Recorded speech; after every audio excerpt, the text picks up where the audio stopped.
The word triggering is everywhere today. It describes something that gives people a negative reaction. If something is a trigger, people say, don't say that, or don't do this. It will trigger pain or bad memories. The word trigger can be applied to our faith walk too. The word sin falls under the definition of trigger. It triggers Christians to react in many ways.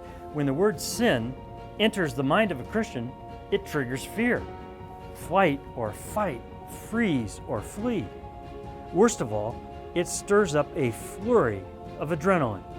That rush might as well be a flare visible to Satan as it soars into the sky. Once confronted with sin, Christians often slip into a guilt gear. That causes their life to sputter, if not stall.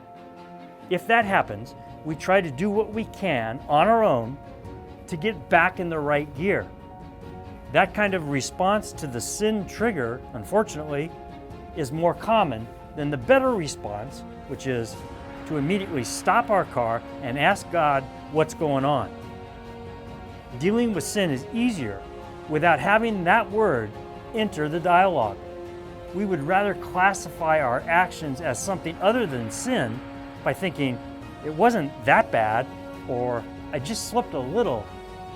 But those little slips, those little impurities, are the tiny weeds of self-will that can choke out our garden's fruit.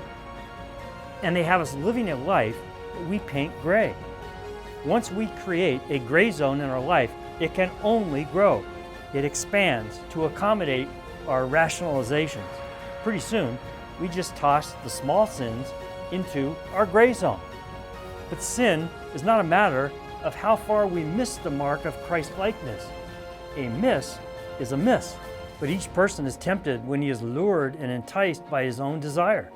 Then desire, when it has conceived, gives birth to sin, and sin, when it is fully grown, brings forth death. James 1:14-15. What about you?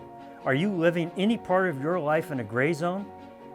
For more Love God, Fear Nothing messages, go to markaffleck.com.